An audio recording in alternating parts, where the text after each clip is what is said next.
어떤 책을 만들지는 본인만 정할 수 있습니다. 우선 주제를 먼저 확실하게 정해야 합니다. 책을 쓸 때 내가 가지고 있는 정보 중 어떤 것에 대한 걸 전자책으로 만들지 가장 먼저 생각해야 합니다. 어떤 내용으로 책을 쓸지 정했다면 이제 컴퓨터를 켜고 따라하세요. 구글을 켭니다. 구글 독스를 실행합니다. 구글 독스는 프로필 옆 구글 앱을 클릭하면 구글에서 제공하는 앱들을 볼 수 있습니다. 조금 밑으로 내리면 구글 독스가 나옵니다. 새 문서 플러스를 클릭하면 한글과 워드 같은 웹 워드 빈 문서가 생깁니다. 한글이나 워드도 있는데 굳이 구글 독스로 시작하는 이유는 한글이나 워드와 비슷한 형태면서 구글 아이디만 있으면 갤럭시, 아이폰 상관없이 핸드폰이나 컴퓨터 그리고 태블릿 PC에서 모두 동기화가 되기 때문에 언제든 생각날 때 적을 수 있기 때문입니다. 이제 빈 문서를 실행했으면 책의 구조를 만듭니다. 맨 앞에 표지, 다음 목차, 그 다음 머릿말을 적어 놓습니다. 그리고 이제 정말 중요한 것에 집중해야 합니다. 그것은 바로 목차입니다. 우리는 목차에 집중해야 합니다. 목차는 우리 책의 뼈대입니다. 내용은 뼈대에 살을 붙이는 것이라 한 내용이 조금 길어지거나 잘못 가는 것 같아도 뼈대만 잘 만들어 놓으면 수정하거나 위치를 바꾸는 것이 어렵지 않습니다. 물론 제목이나 표지, 머리말 모두 중요한 부분이지만 겉만 번지르르한 것을 만들고 싶으신 것이 아니라면 제목이나 표지에 시간을 쓰는 것보단 목차에 집중하시는 걸 추천합니다. 목차에 시간을 들여 완성하셨다면 느끼셨겠지만 생각보다 책의 내용을 채우는 건 어렵지 않습니다.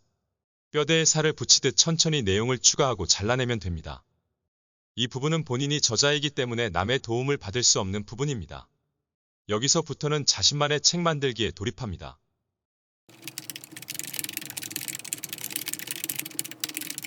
이 과정까지 다 끝나면 사실 중요한 건 대부분 끝났습니다. 맞춤법 검사도 하고 내용에 적절한 내용인지 검토도 여러 번 끝냈다면 이제 컨트롤 A로 전체 선택합니다. 그리고 복사를 해서 한글이나 워드 자신이 사용하는 프로그램으로 글을 옮깁니다. 구글 독스에서도 PDF로 내보낼 수 있는데 굳이 옮기는 이유는 전자책 만드는데 플랫폼에서 원하는 형식이 있기 때문입니다. 저는 전자책 대표 플랫폼이라 불리는 크몽의 가이드라인을 따라서 만들었습니다. 한글에 옮겨 제작했기 때문에 글자 사이즈 12줄, 간격 160%, 기본 레이아웃 20페이지 이상. 가끔 모든 가이드라인을 따랐음에도 떨어지시는 분들이 있다고 들었습니다. 저는 그 이유가 글꼴에 있지 않을까? 라는 생각이 들었습니다. 전자책도 책이기 때문에 가독성이 중요합니다. 그렇기 때문에 실제 종이책에도 사용된다고 들은 카법 서체를 사용했습니다. 한국출판인회의에서 출판산업뿐 아니라 다양한 산업에서 콘텐츠 활성화가 되었으면 하는 바람으로 개발 배포한 글꼴이라 안심하고 사용하셔도 됩니다. 저는 보통의 글꼴은 코법체 그리고 강조하는 부분은 다른 글꼴을 사용했습니다. 그리고 반드시 저작권 문구를 삽입해야 합니다. 이건 플랫폼에 통과되기 위함도 있지만 지금 열심히 책을 쓰고 있는 우리를 위한 것이기도 합니다. 이 문구는 크몽 저작권 문구라고 인터넷에 검색하면 나옵니다. 모든 형식까지 맞추고 내용에 맞는 사진까지 모두 집어넣었다면 내보내기에 PDF 내보내기를 실행합니다. 그리고 이제 표지와 중간 속지를 제작합니다. 디자인을 할 수 있는 기술이 있으신 분은 미리 캔버스나 포토샵을 이용해서 직접 만드시는 것도 좋지만 캔바라는 곳에서 레퍼런스와 만들 수 있는 틀이 있으니 캔바를 저작권에 맞게 사용해 표지와 속지를 제작합니다. 표지와 속지까지 제작이 끝났다면 정말 얼마 남지 않았습니다.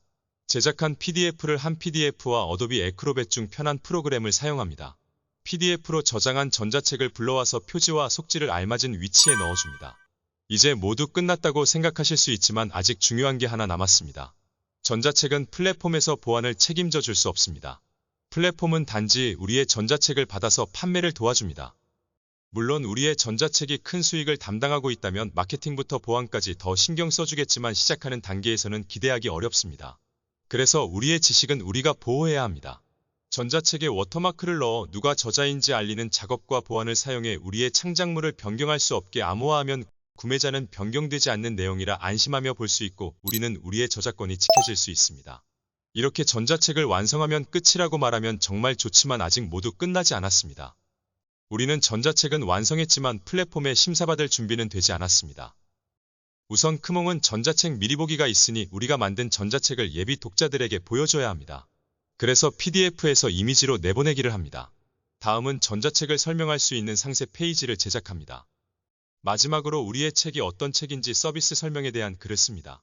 워드의 전문가라면 어떤 것을 알려줄 것인지, 편집 프로그램이라면 빠르게 얻을 수 있는 정보인지, 아니면 좀 더 전문적인 지식인지 서비스 설명을 열심히 작성하면 정말 끝입니다. 그리고 이제 플랫폼에 심사 요청을 하면 끝입니다. 저는 현재는 크몬과 타링의 전자책이 등록된 상태입니다. 보통 5일에서 7일 걸린다고 하지만 요즘은 더 많은 분이 심사에 참여하는지 제 경험으론 2일 안에 전자책 등록이 되었다고 카톡과 문자가 왔습니다. 그럼 이렇게 만든 전자책의 장점은 뭐가 있을까요? 전자책의 장점은 모두가 기대하시는 수익도 있겠지만, 다른 장점은 나의 경험이 된다는 것입니다. 전자책을 만드시는 분 중 많은 분이 나중에 종이책도 출판하고 싶으신 마음이 있다고 생각합니다. 그때 전자책을 만들어 보신 분과 그렇지 않으신 분들의 차이는 분명히 있습니다. 종이책은 혼자 만들려면 훨씬 큰 노력이 들어가지만, 우리는 지금 기획부터 제작까지 모두 혼자 만들어 본 경험이 있습니다. 그렇게 되면 출판사에서도 우리를 볼 때 그냥 신입이 아닌 경력 있는 신입으로 볼 수 있습니다. 그렇게 되면 우리는 출판사에 우리의 의견을 좀 더 반영할 수 있게 됩니다. 아무리 유명한 분이라도 독보적인 분이 아니라면 출판사의 의견을 많이 반영해 책의 어조가 달라지기도 하고 내용이 조금은 수정된다고 합니다.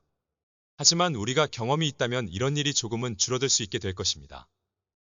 다음은 지식 쌓는 걸 좋아하게 된다는 점입니다. 그동안은 공부하거나 책을 읽어도 바로 사용하지 않아서 그렇게 쓸모있는 행동이라고 느끼지 못하시는 분들도 있을 수 있는데, 이렇게 한번 내 지식이 책이 되어 수익이 되거나 나의 브랜딩을 조금 더 올려주는 역할을 경험한다면 앞으로는 쌓는 지식이 모두 돈이나 가치를 올려주게 되니 누가 시키지 않더라도 스스로 책을 많이 보게 됩니다. 처음에는 만들기 힘드셨겠지만 이렇게 많은 장점이 있는 전자책 만들기에 도전하시는 분들 모두 응원하겠습니다. 혹시 네이버 인플루언서에 관심이 있으신 분이라면 제 책도 한번 고려해 주시길 바랍니다. 감사합니다.